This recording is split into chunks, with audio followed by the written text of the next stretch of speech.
You also can get a skin for only 5 diamonds during the first 14 days. So again, mark your calendars. So again, just in case our people are like, oh, maybe they're hiding in the threat. Nah, it's not usable for this MSC. That's right. I think you usually have to wait for 2 weeks, which will not be falling in MSC. And I think I've spoken to some of the analysts and some of the casters and the players. They feel like that hero is going to be great when it is available now. I got to ask you, right? Because we got to look at the EXP lane. FlapTZ going up against KLVJ. KLVJ used to be a jungler, but now he's transitioning into the EXP, which I've talked with some of the teams in their region. The EXP laners are really the carries for the team. Oh, yeah, I definitely agree with that, especially with the meta game that we have. There was a time where EXP laners were, you rely on them when it comes to setups, but now you're relying on them when it comes to damage and scaling. KLVJ, if you look back at the previous history of this kid, actually plays the side lanes. Back then, we didn't have the EXP and the gold lane, so he's technically good old times. The good old times. They call him the quote-unquote off lane, which is also a very farm-heavy type of lane that you rely on. And KLVJ, I think reports say that he is now very comfortable in that lane. I think considering how team fight centric a lot of neutral objectives will be contested in the early game, the meta is shifting to, these XP lanes are going to have an even bigger role to play. So we've been seeing a lot of the playmaking XP laners all around the world. Heck, even if we go back to the M5 World Championships, Finals MVP was FlapTZ. Yeah. The man who was able to create the most impact in the Grand Finals was FlapTZ on the XP, just absolutely stomping on his lane and then utilizing that on other lanes and other team fights. Personally, for me, I feel like Warcry is one of the reasons why the XP lane has been so impactful, right? Because not Temporal Rain?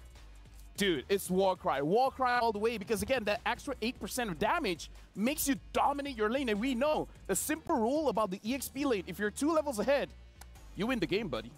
Even if you lose the game. As an EXP laner, you know you won. You won lane. 2 levels ahead of who, though? Of the XP. Other XP. Wow, wow.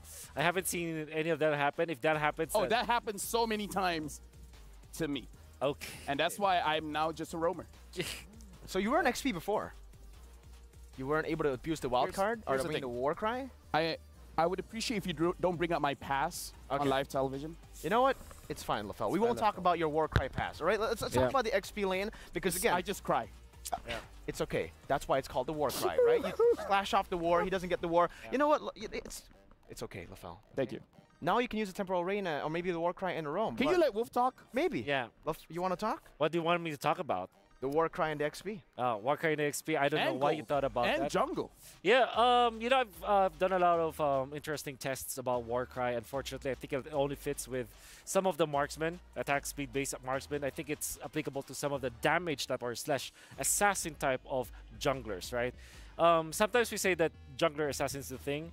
I would label it as damage junglers instead. It's not really just about the assassins, although dude, have you tried Yuzong?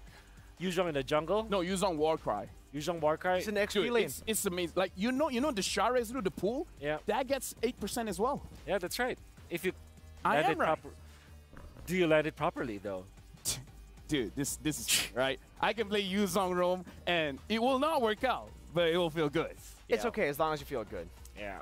But then again, yeah, Warcry, I think it's it still is an emblem that you pick up when you want to deal the damage. You want to be the damage dealer of the team. You're like the core of the team. But otherwise, if you're a utility, like if you're the XP and you want to go for the setups instead, you're not going to be relying on damage. Just go for something along the lines of a quantum charge so that you can set up properly. It's still role-based in the end of the day. But Mirko, don't we always want to go full damage? Even as a roam. That's true. Even though I'm not Baloy, I want to go full damage. Lubukan Baloy. Lubukan Baloy. Gua bisa pakai Harley roam. That means I can use Harley roam. Yeah. Anyone can use Harley roam, but not everybody can execute it properly. Okay, here's the thing. You guys have heard our analysts talk. We've been talking a lot about the heroes being used as well as the emblems that's being used. Again, I personally want to see a lot more of the Warcry, the Sky Piercer as well. It really depends on the team whether they want to put it in the jungle or the gold lane. We haven't seen so much in the EXP. We've even seen one in Rome when using the Hilda. But either ways, that's neither here or there. This MSC will shape up. This MSC will shape up the meta. Whatever you guys are playing in rank, hey, things will shape up. You've seen the Roger, hearing from the players. You might see more bait. You might even see Natalia. You might even see some crazy fighters in the roam. So far, it's only the Hilda as well as the Arlet. But again, who knows? I'm surprised we haven't seen a lot of Paquito. Yeah, I think there will be a lot of Paquito this meta game just because when there are assassins, you're looking for farm type slash split push type of fighters in the XP lane, which Benedetta as well as Paquito, they're gonna fall into that place. And Sky Piercer Paquito, man, that's whew. You wanna quit the game. Exactly. And that's what's interesting about what we saw in the wild card, because in the wild card we didn't get to see a lot of the Paquitos. We didn't get to see the Benedettas at all as well. We saw like one Benedetta throughout the wild card. And for the most part, the wild card teams, they really put an emphasis on team fight. It's all about getting the damage output heroes. Sure. Even in the roam, Edith was a super prio pick. They would go for it in the first phase, even banning it out away from each other. So the fact now that you have a lot of setters in the XP lane that is getting so much more value because of the Warcry, because of the changes into the War Axe as well. Like the Terizla, you get so much sustain, so much damage. How is it all going to play out? Is the Paquito going to show up more in the main stage? You said it will, but the wild card says it a bit differently, right? He says, yeah, it could work, but the Terizlas and Yuzongs have been better. Now, I feel like it becomes a question, is it because of the draft or because of the player, right? Some players don't care about the draft. Just give me a Paquito and it will work. Some teams might be like, in this draft, yeah, it won't work. What do you think? Is it more draft or the player? I think definitely it's more about the player slash the team, the way that they're very comfortable with it. Maybe the wildcard teams aren't yet very comfortable about this kind of split type of compositions. But I'm sure that if you look at the roster of the players that we have right now in MSC, you know that there are really good players that play this Paquito well. Like the gentleman that you saw earlier, it was Flapteasy. Yeah, right now we're looking at the ROG ping test as well. Both teams are setting up. They're both getting ready. And again, personally for me, Wolf, I don't know about you, but even looking at the wild card, I feel like aggression is the key. And specifically, the first 3 turtles, right? I feel like out of 3 turtles, the second one is the most important. But Mirko, what do you think?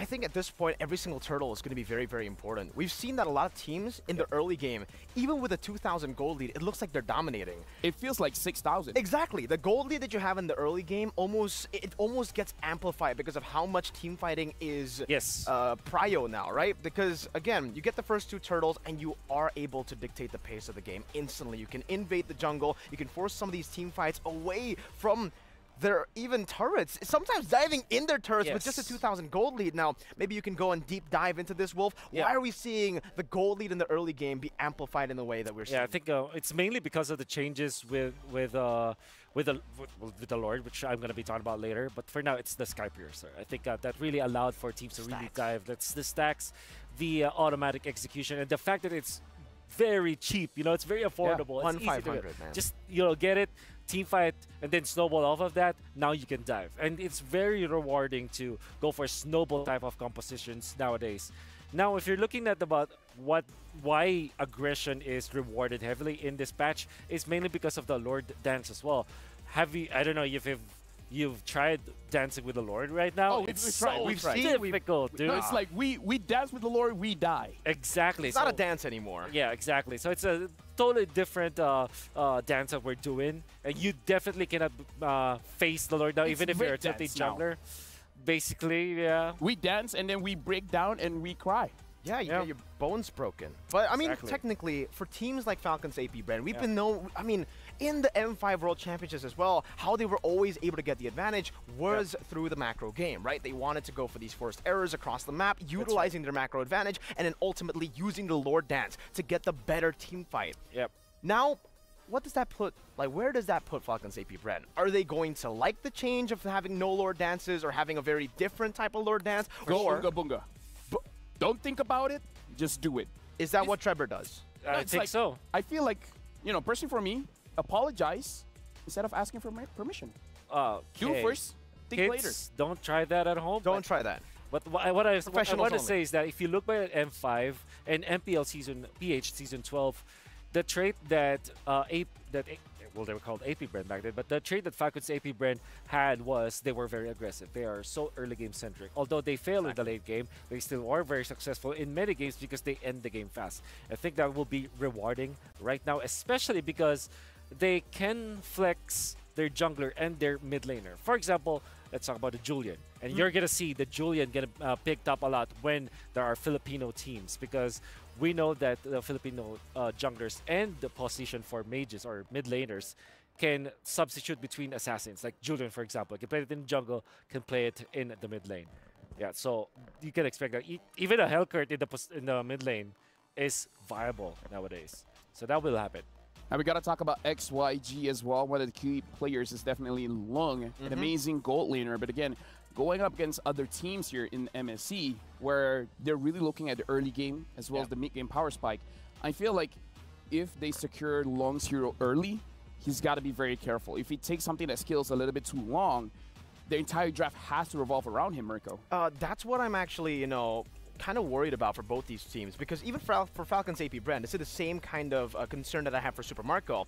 You mentioned earlier that for Falcons APBren, they like to go for the early game compositions. That's why the Brody was such a big pick at the M5 World Championships. And yeah, for XYG, I don't know. Do you want to go for more early game? Do you want to double down on that early game with a high pressure gold lane like a Harith, like a Roger? Or do you want to put him in the weak side? Because again, if we take our reference from the wild card, most teams who found success with heroes that actually scale up in the jungle compared to the gold. And I am actually thinking both teams should try to do that first, right? Have that late game insurance in the gold lane with Long or with Super Marco, and then the rest of the team, they try to scramble, they try to brawl it out for that early game. Yeah.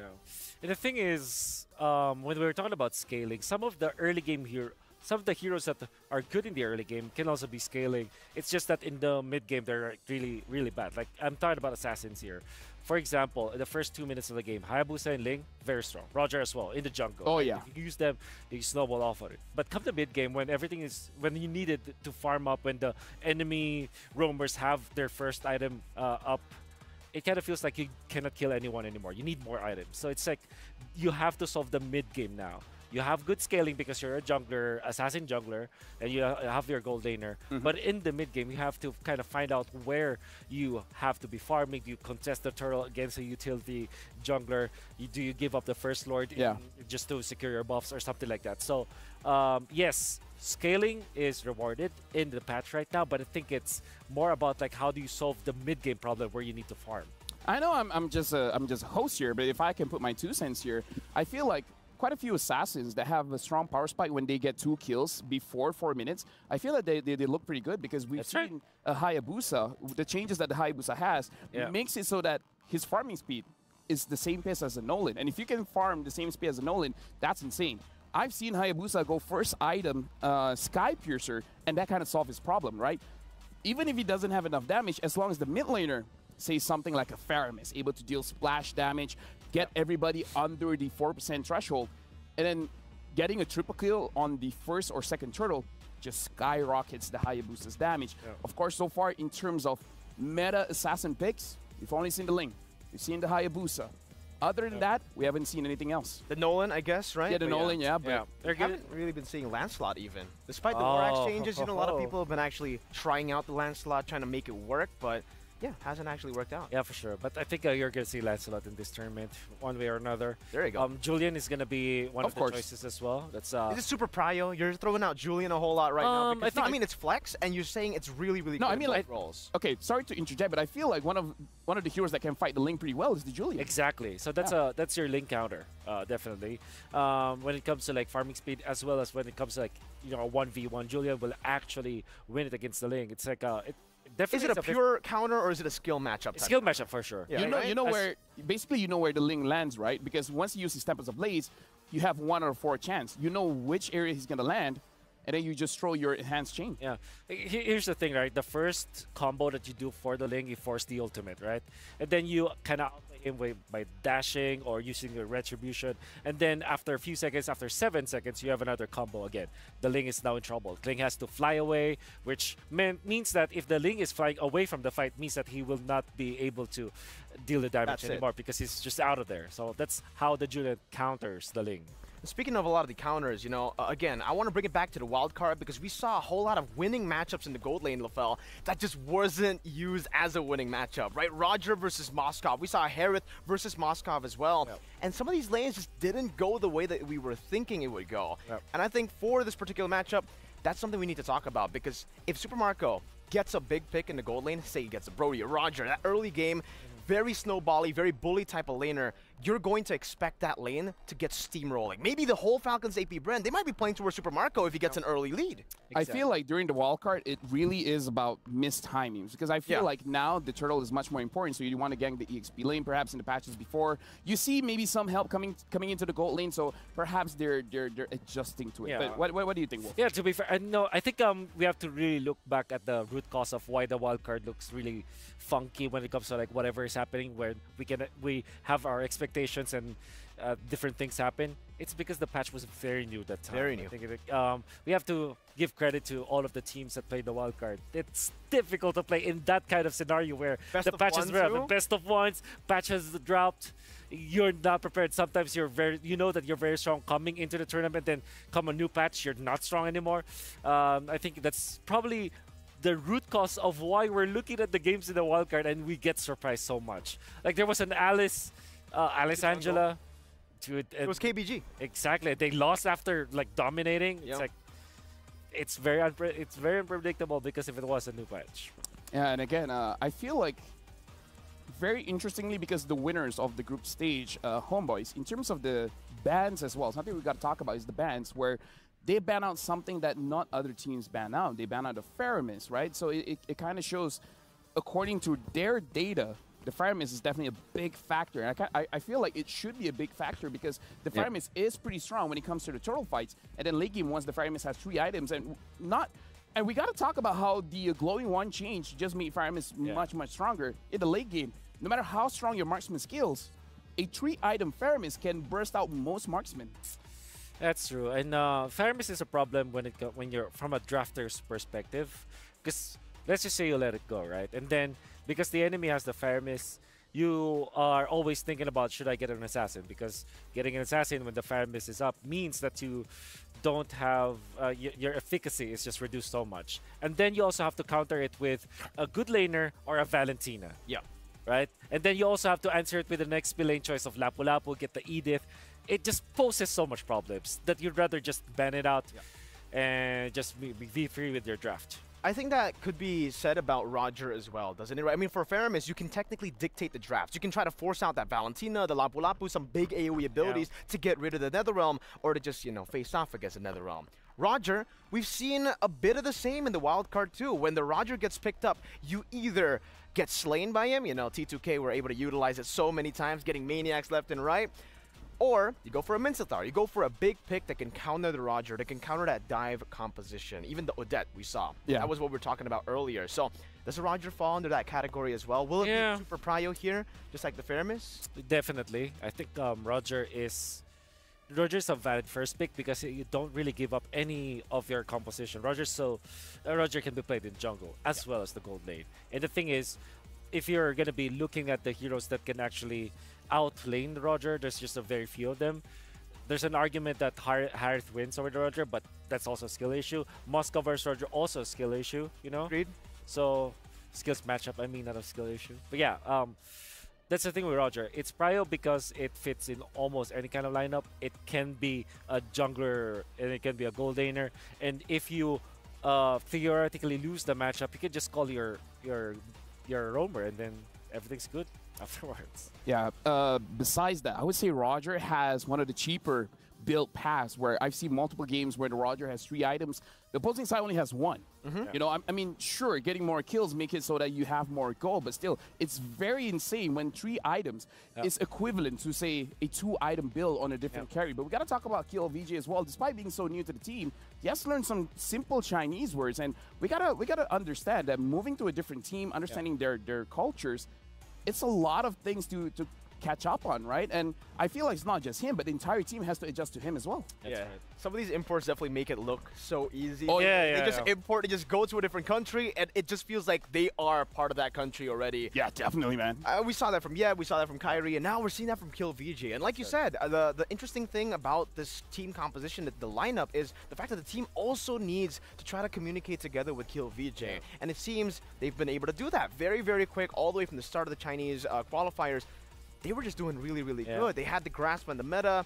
And like you said, I think KillVJ, he brings that presence. As a veteran, he understands how to play the game, but he's also able to teach the other players how to actually control the game all the way from the start. Yeah, I think it's the language of the game, right? If you just show them how it's done and just point at things, you eventually, naturally teach all the players what the meta game is and what the meta game will be. And KLVJ, I think the way that he adjusted in this region is very commendable, because we know for sure that, I mean, the culture of the Philippines is totally different from the very different culture. At least, you know, when the Onyx Exodus happened, when Yeb and Kyrie and Baloy went to Indonesia, at least there's a lot of like commonalities between the cultures.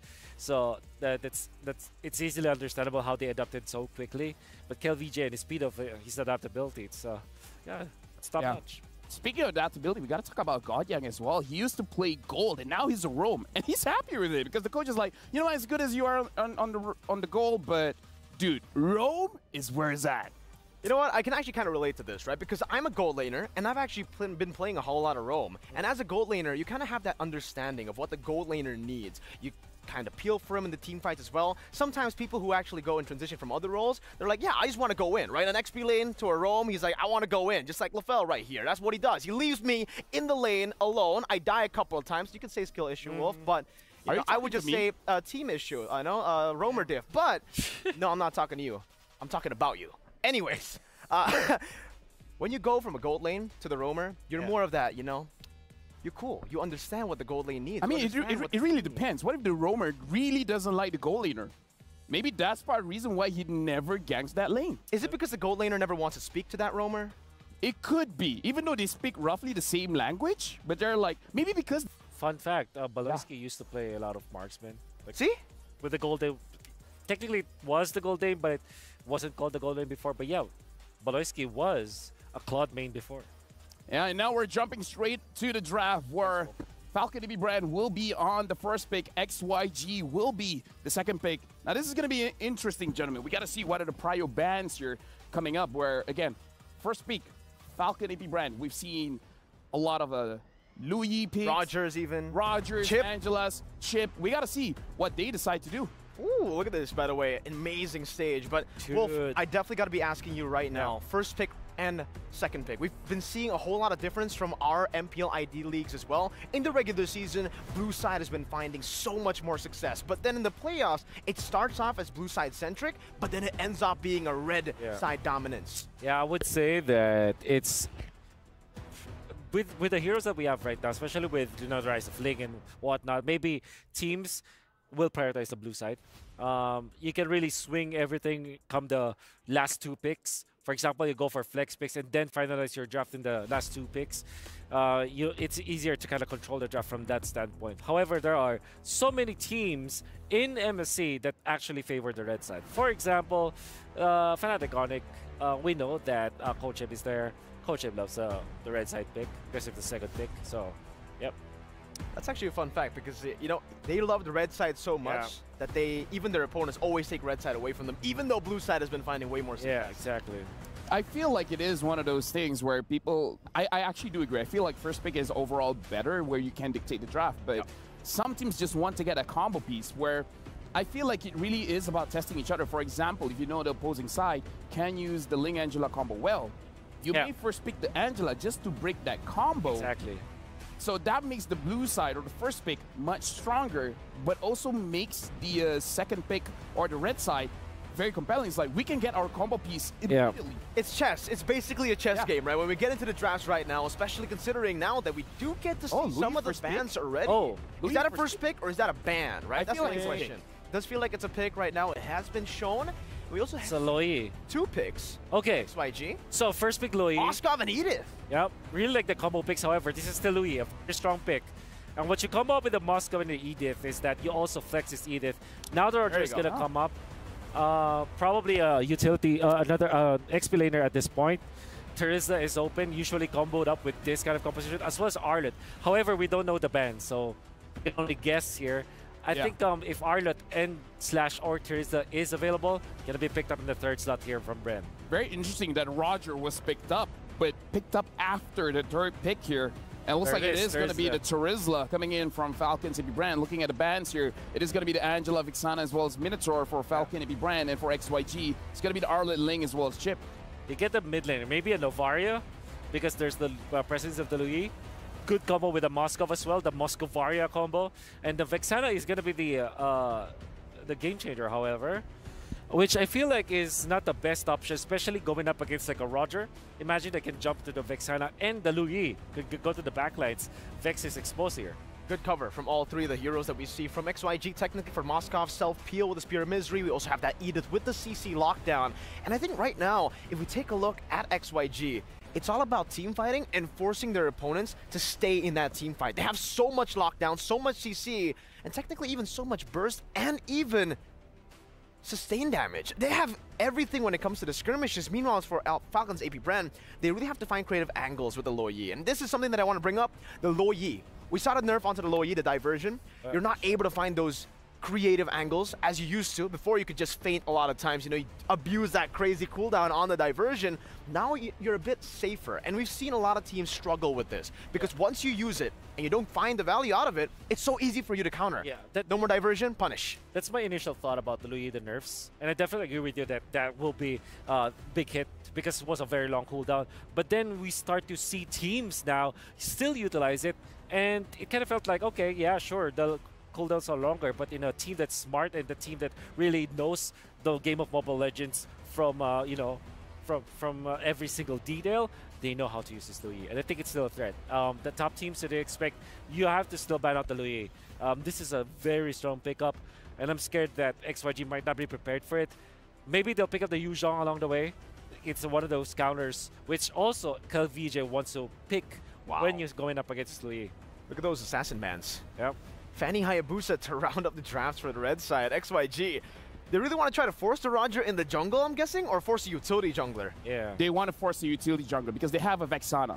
And we've seen Wishing Lantern works well with Vexana. Having Vexana, Wishing Lantern, Glowing Wand, it kind of kills the tank jungler. So I feel like they're trying to force it out. But then Falcon APBren, they have an option for the Julian here. So honestly, even Roger in the jungle is completely fine. Yuzong getting banned out as well. So I kind of feel like SYG, they do want to skirmish, but I agree with you guys. It's going to be very dangerous for you to skirmish against a Louis. So what else is XYG looking for here, Wolf? Maybe some sort of sustain, maybe somewhere alongside a Minotaur or a Matilda. They go for Nolan instead. Interesting. So this will be an assassin jungler. And usually what you counter with the Nolan is the Ling. However, that was already banned out. The Julian is still open for Falcons APBren, which also is a hero that you can match up, you know, 50-50 versus the Nolan. It's another skills matchup.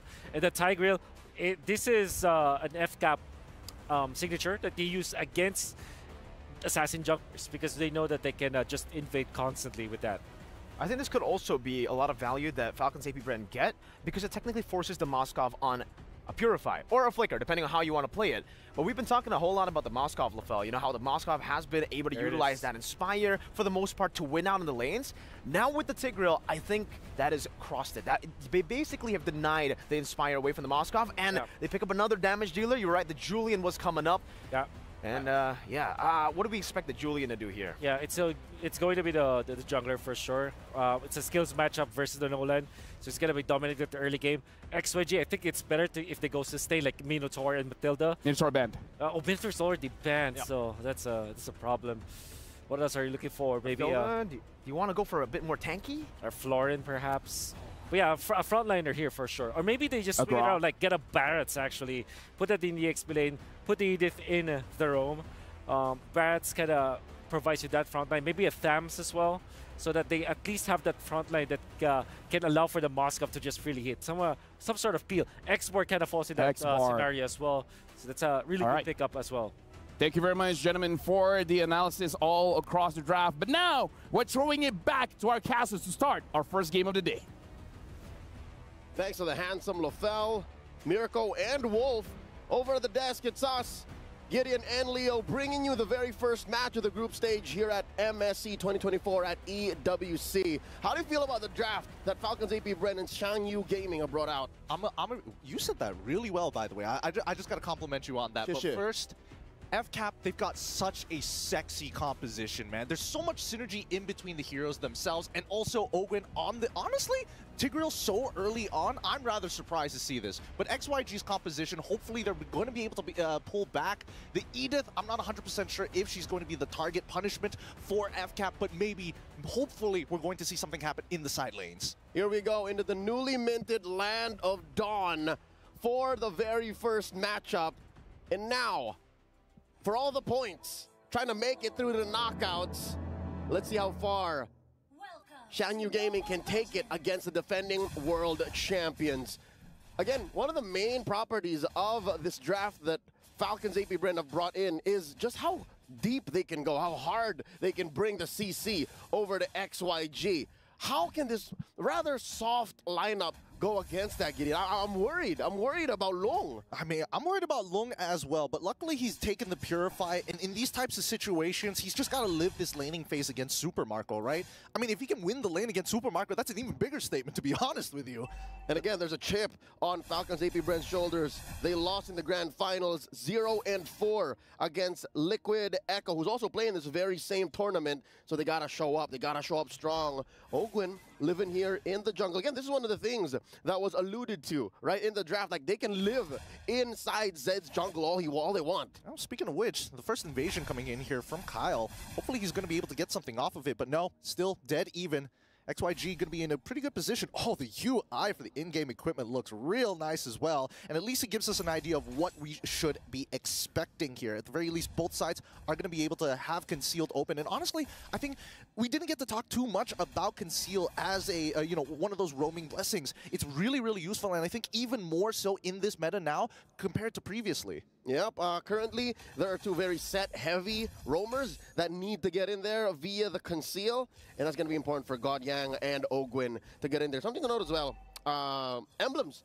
None of the new ones have come through, right? We're about 5 seconds away from the first turtle. Not a single Temporal Rain nor Warcry. So we're playing it close to the chest, seeing how these teams use what they know so far. That's the meta we've been playing for the better part of the year. Kyle TZ, first up to the scene. Yep. And surprisingly enough, right, you would expect Julian to be able to actually want to play either Lethal Ignition, maybe if they really wanted to, Warcry as well, but Kyle opting to go for the Impure Rage. Now, GodYang, he's got to be really careful. He doesn't have a lot of escape mechanics, and it's better for him to actually hold on to that Flicker rather than, well, using it defensively. Calling Falcons APBren from their local homegrown league, I can tell you now that they're having an easy time, Gideon. This is... Very rarely does Falcons APBren get a clean go at a turtle. I'm not so sure if XYG is actually just opening up the map, making sure that Long gets his farm, but so far, Ogwen barely needs to protect the buffs. Yeah, I mean, he's literally a walking sentry guard, right? XYG are very careful around him, and I think worse yet, these team fights are going to be really difficult for XYG. So they really have to take their time, right? Wait for Falcons to make that move, make that first blow, and then look for the counter right hand. So far, we're looking at about 500, 600 between these two teams. Team fight waiting to break out in the river. GodYang has been doing well. Again, he's checking on Kyle TZ, checking on Ogwen, but not exactly overextending. Are we waiting for him to make the first move, or is it going to be a counter initiation from XYG or Falcons APBren finding them when the time is right? Because, again, you're looking at Kyle TZ also playing. Oh, coming in, implosion! It's a good implosion. GodYang unable to get him out of there. That's going to be E1 dying over to Julian. Well done to Kyle TZ. Great initiation. Say his name and he appears. You wonder when the fight's going to break out. And that's the beautiful thing about it. Julian now down bottom. I mean, KLVJ should be okay for now. He still has his battle spell, but this could be a setup to dive, right? Now look at the pressure that Falcons APBren are pushing in towards Nolan's purple buff. Oh, no. It's all looking good. Let's cut back over to that purple buff 3v3. Chains have already been used. Kyle, he's taking his time with this. First blood, more than enough to actually bring in the aggression up top. Oh, wait, the TP into the lane. Look, does he know? Fuse already here. Finds the yin-yang reaction. That's another kill. And that goes over to Super Marco. and the rest of APBren, they just pull away while this cross-map play happens. I understand what happened to the international marksman. You can see in his face how he did not see that coming. No need to protect your girlfriends. He is out and about, but he's not going to be able to get any kills or any farm with the way Falcons APBren has been playing. You know what I saw there, Gideon? That was sensory overload. They were fighting in the purple, and little did they know, a second later, oh, we're going to get the Moskov. Yeah, I mean, these feints are dangerous, especially against the low E, but Kyle, TZ, once again, securing the second turtle of the game. Very low kill count here, but you can just see that they are slowly finding these small bits of gold, a couple of camps here and there to put XYG behind. Clearly what I'm seeing happening is Falcons APBren setting the pace. This is their game. They're currently about 2,000 ahead now, 5 minutes in. And I'm thinking maybe what XYG can do is treat KLVJ like a threat magnet. Like, they tried to get him, right? Falcons APBren tried to get him. They have about 2 life bars at this point. I don't think he has any mortality just yet. And that should be the way to open up the rest of the map. Because, again, they're on long. Yep, they're going to try. They're trying to defend this dive against Long. They already called down the Eternal Guard, and Owen, he's in a lot of trouble here. Enhanced Sword gets him out of there, but Super Marco finds 2 easily with a Lycan Pounce, and they also take the Tier 1 on top side. A perfect dive coming in from Falcons APBren. A good response from XYG, but they just do not have the stats to make this work, and even Long getting pushed back to the Tier 2. That's a 3 for none. Everything for the Falcons. Nothing much that the little monsters can do. I mean, Kyle, he's really feeling himself here. He's looking to get an early Holy Crystal. Oh, once again, when the wave crashes, a kill ensues. Long dives over to the yin-yang reaction, and purple buff still secure by Zed. But at this point of time, XianYou Gaming, they are slowing down. Falcons APBren, they're picking up the pace. And now, again, the aforementioned solution for KLVJ to just hunker down. He's doing that and more. He's also clearing waves in mid because, again, it's hard for Yone to even try and hold it down because, again, the dive comp that Falcons APBren have drafted here, it's just too much. Now look, Ogo's gonna try to push Kiel in. Yep, KLVJ, he's got to give this up, right? There's no point trying to build up that heat on 3 different people and a 4th coming in for the interception. It's better to just give it up for now. This mid game's not going well, but here comes the diversion into the mid lane just to get, wow, the tempo. I think that's what Falcons APBren are trying to do. Zed gets pushed out, not getting anywhere close to this next 3rd turtle of the game. So, buffs, forget about it. Turtles, forget about it. XianYou Gaming, now 7 minutes down the wire, looking at the 3rd turtle taken away, has to live in the late game. Like, that's the only option left. Yeah, I mean, it's going to be rough, and I think the Dementia is going to start kicking in pretty early on. Look at Super Marco, currently 4-0. There's a reason why they call him bulletproof, now in mid. All right, once again, oh, penalty zone onto 3 into the back line, instantaneously. Flap Teasy sets it up for Super Marco once again. Who else? Can they hit another enhanced chains, maybe into another penalty zone? Everybody can set up for their boy Super Marco. The Filipino cannon is blowing up right now. 001 does not tell the whole story. He had to push KLVJ out of that lane down bottom and tell XianYou Gaming it's not free. You try to split the map up, it's not going to be for free. And now XianYou's trapped in their own side of them. I don't even call it their own side of the map. I think they're renting from Falcons APBren at this point. They really are. And I think that at this point, XYG, they need to start counting their odds. They got to roll the dice a little bit against Falcons APBren, because if this keeps on going, that's going to be a 10K gold lead sooner rather than later. Tomato fried egg seems to be on the menu for the Falcons, and this time around, look at this. They're trapped in their own little corner for the orange. Good news is Zed got it. Bad news is it looks like Falcons is setting up for another big 2 for none, 3 for none, and then set up for the 30 seconds. Oh, here comes the implosion! Great implosion. Oh, straight away they peel him up and they find Owen. But now, at least with the peel, all of the help of KLVJ, they're able to get back on out of there. And this is what we were looking for from XYG, the counter right hand against Falcons APBren with big ultimates. The first costly trade for Falcons now. Zed going hunting. Yeah, he finds it, but can he finish that kill? Super Marco manages to get out Zed. He didn't want to commit 100%. All right, close call. But again, XYG is not in any shape or form to try and overextend. A win is a win, but you got to check yourself before you wreck yourself. Lord has spawned now in the upper quarter of the map. Bottom side, still relatively clean. At equilibrium, again, that's the best that XYG can ask for right now. Marco on top of the kill charts, and now we might start what they would call a dance here. But I don't know, the metagame has changed enough that nobody can dance anymore. And honestly, I think they don't exactly have the most amount of sustainability. Even like for Flapteasy, despite already completing that War Axe, probably can't hold on to this lord for very long. Yeah. You can see Kyle, he's getting chunked out. Yeah, BOS can't help you time travel, man. This ain't 2021, folks. The dance ain't here. Here comes the conceal. Kill VJ first up. Ogwin looking for one. Kyle TC secures the referee. No. They'll take anything at this point. They got the Faraga armor, which is pretty good, but I think Falcons APBren, they're fishing right now. They're fishing for XYG, looking for any sort of advantage, but on the opposite side of the map, we are seeing that Long will be able to crash down onto a tier 1. He's working. Again, he has a dream. Let's get out of the 10-minute mark and see where we end up from there. Lord marching up top, enhanced wave in tow.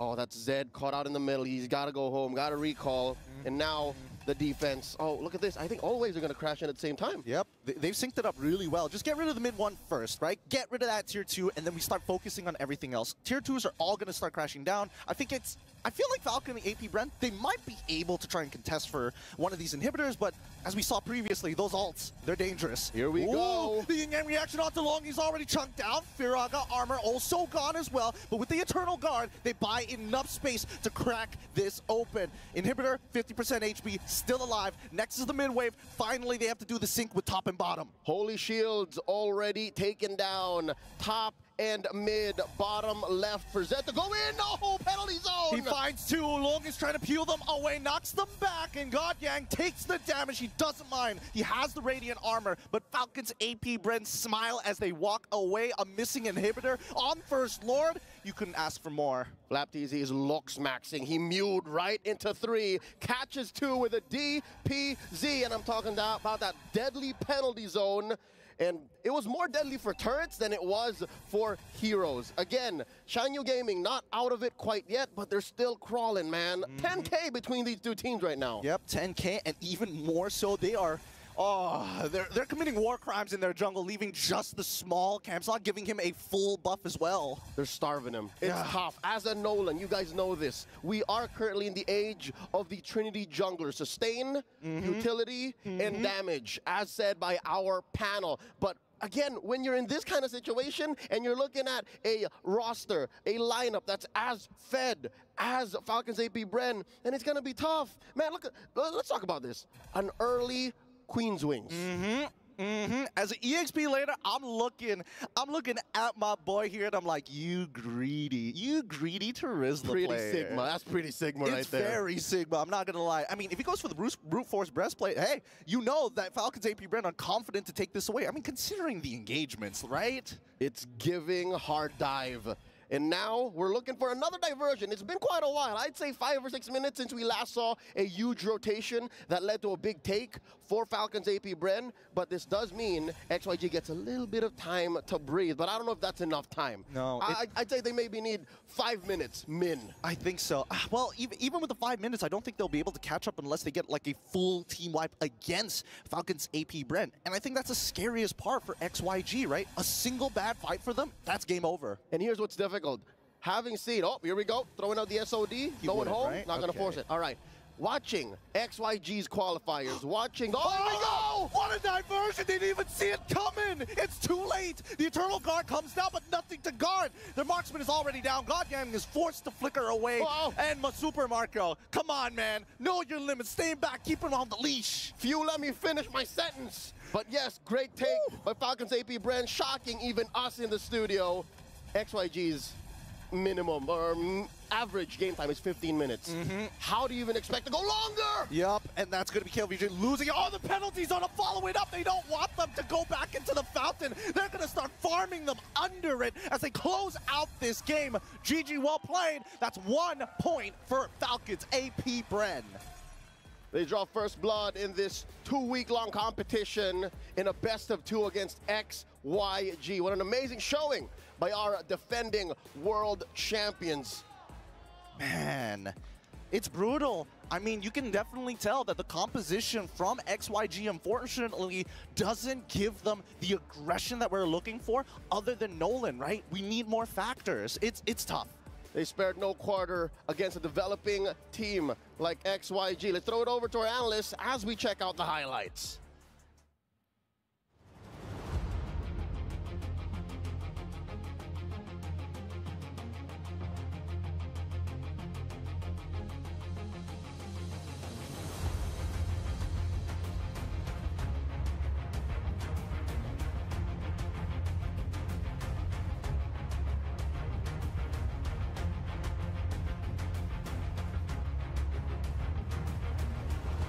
passive, but at least you want to go for the fights. Now, when the game started, I was actually surprised that Ogwin was already level 4, so he probably might have stolen some of the buffs. Was able to catch a first minute.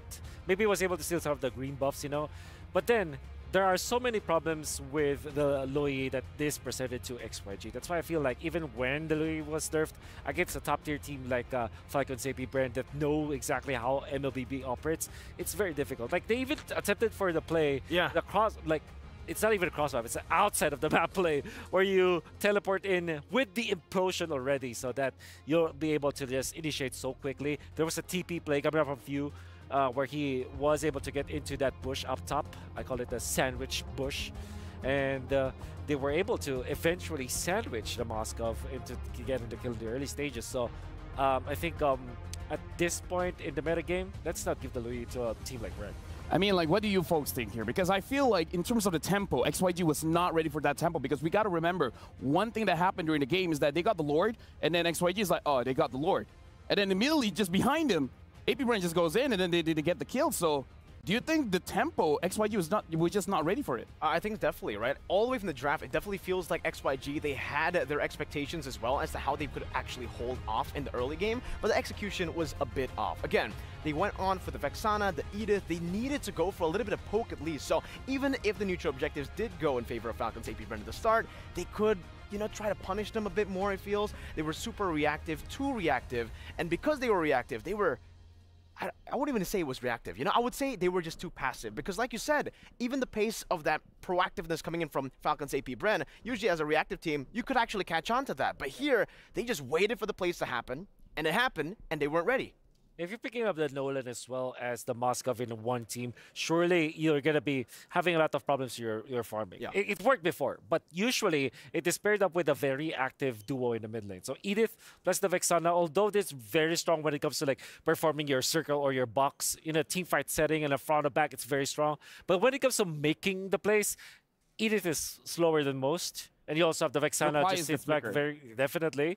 So having the Vexana as well as the Edith in a composition where you have a Nolan and a Moskov that's farm dependent, that is where the disconnect comes from XYG. I feel like it's difficult to pull that off. It has been successful before, but when you're facing up against Lui with the Tiger that's very active, and then you have a very active Terizla as well, that is where the problems really start to pile up.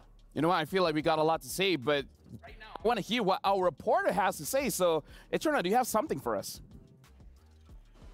Hey everyone, it's Eterna, and with me is Repo all the way from Malaysia. Repo, how are you doing? Yeah, I'm doing good right now. That's great. I mean, I've been seeing you exploring all these games. What's your favorite so far? My favorite will be that. Hockey, what? Air hockey. Air hockey, yes. All right, you like air hockey. Yeah, this is my signature play. Like, this is my best game so far at all of this. So for me, maybe I can ask Udil to come here to fight against me because I want to revenge. Open challenge for Udil on air hockey. Yeah, I want to face against Udil because last time he's taunting against me, he's shooting me. I know, I just moved like other place because I didn't see he's shooting me. But right now, I want to shoot him against this air hockey.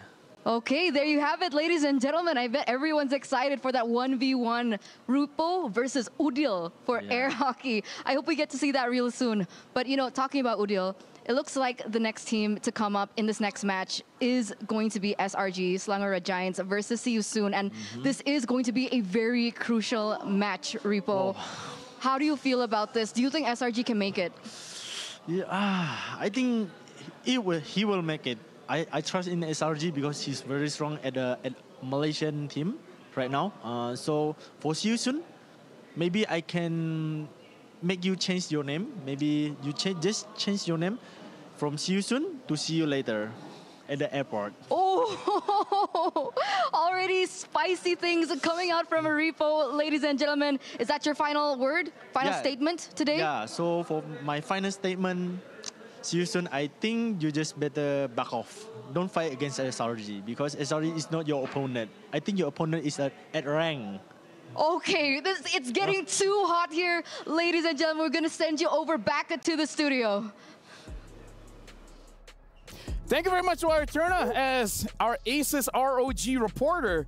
Dude, I love Rupo and Idil. Yeah. Those guys are amazing. Like, Crazy. Speaking of crazy, shout out to Eterna again, by the way.